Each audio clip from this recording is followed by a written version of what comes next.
প্রতিবার জাতীয় সঙ্গীত গাওয়ার সময় শরীরের রোম দাঁড়িয়ে যায়, চোখ দিয়ে পানি চলে আসে। একথা জানিয়েছেন টাইগার পেসার তাসকিন আহমেদ। 2019 বিশ্বকাপে দলে ছিলেন না, এবার ইনজুরির শঙ্কা দেখা দেয়ায় 2 দিন দল ঘোষণা পিছিয়েছে বিসিবি। আর পুরো বিষয়টিকে গর্বের মুহূর্ত বলে আখ্যা দিচ্ছেন তিনি। টি-20 বিশ্বকাপে দল গ্রুপ পর্ব পেরিয়ে যাবে বলেও বিশ্বাস তার।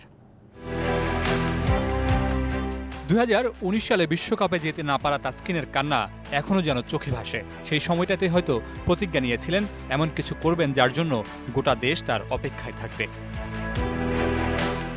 এবারের বিশ্বকাপ দল ঘোষণার আগে ঠিক তেমনটাই হলো। 2 দিন অপেক্ষা করতে হলো তাসকিনের জন্য, যেটাকে এই পেসার বলছেন গর্বের।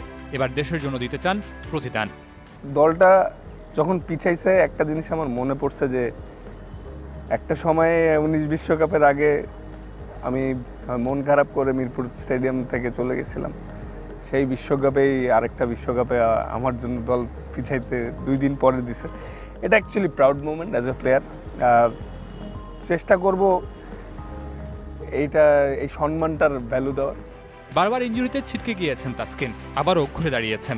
লাল সবুজ জার্সিতে মাঠে নামার যে টান, সেটা তাসকিনের থেকে ভালো আর কেই বা জানে। এখনও মাঠে জাতীয় সঙ্গীতের সময় চোখ দিয়ে পানি পড়ে এই পেসারের।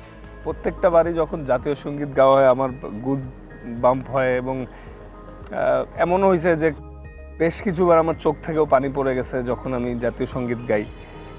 এটা আসলে মানে সত্যি কথা, দেশের হয়ে খেলতে নামার এটা হার্ড টু এক্সপ্লেইন আসলে। এবারের বিশ্বকাপে বাংলাদেশ দ্বিতীয় পর্বে খেলবেন, এটা দৃঢ়ভাবে বিশ্বাস করেন তাসকিন। সেই সাথে উইকেট শিকারেও এগিয়ে থাকতে চান বাংলাদেশের এই স্পিড স্টার।